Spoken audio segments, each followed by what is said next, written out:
Look, I think the lines of control in the Syrian civil war have been more or less frozen since 2020, but that doesn't mean that a lot of dynamics that the revolution and the civil war spawned haven't been happening in the background. And one of those major dynamics is what we see now is really the disintegration of the Syrian army and the security services in general.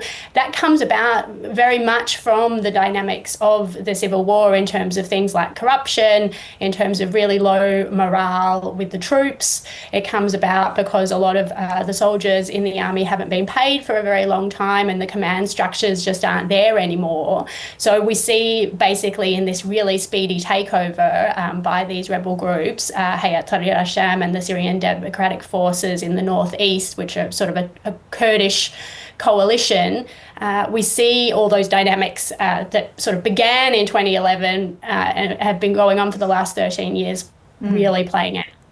All right, that being the case, are we about to see a repeat of what happened in 2021 with the advancement of the Taliban forces? You know, we started to see that advancement and then all of a sudden it was town after town after town just capitulated to their advancement. Are we about to see Homs fall perhaps in the next week? I think we've already, obviously, in the last week, we've seen a version of that already in the speed in which Aleppo and Hama have fallen. Whether Homs falls as well, it very much depends on, first of all, on the allies of the regime, particularly Russia and Iran in terms of its Hezbollah ally. So far, they haven't been able to or able or willing to assist the regime as much as they have in the past.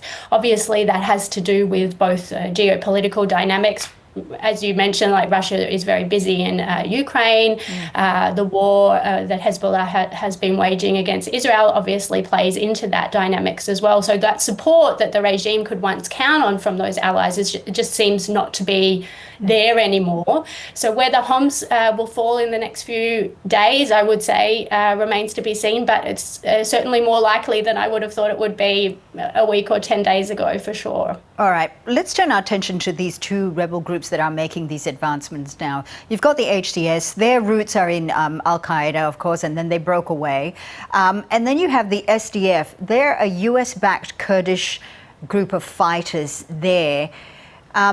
Do they share similar ideology? And if they don't, are we about to see a fight for territory between the two of them? They're very different groups with very different sort of histories and makeups.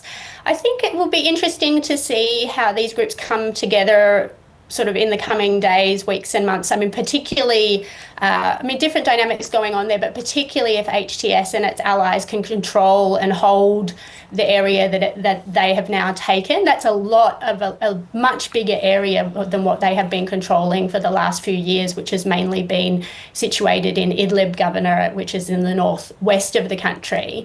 I mean, in both those areas, those groups have really solidified their control, not just in terms of the armed groups that they have, but really in terms of governance. Both of those have really quite strong governing apparatuses in terms of political institutions that they've developed in those areas. So it really remains to be seen if they can continue to hold that territory, how those groups will govern the people in those areas, really. And I mean, there's some promising signs. For example, with HTS's takeover of Aleppo last weekend, what was really interesting is that it's obviously been training and practicing for this moment for a long time. It went straight in. It secured the banks, for example, so that there wouldn't be any looting. It turned off the power that was being funneled to different factories so that the residents of Aleppo could have more electricity than they'd been having for the last few years under the regime.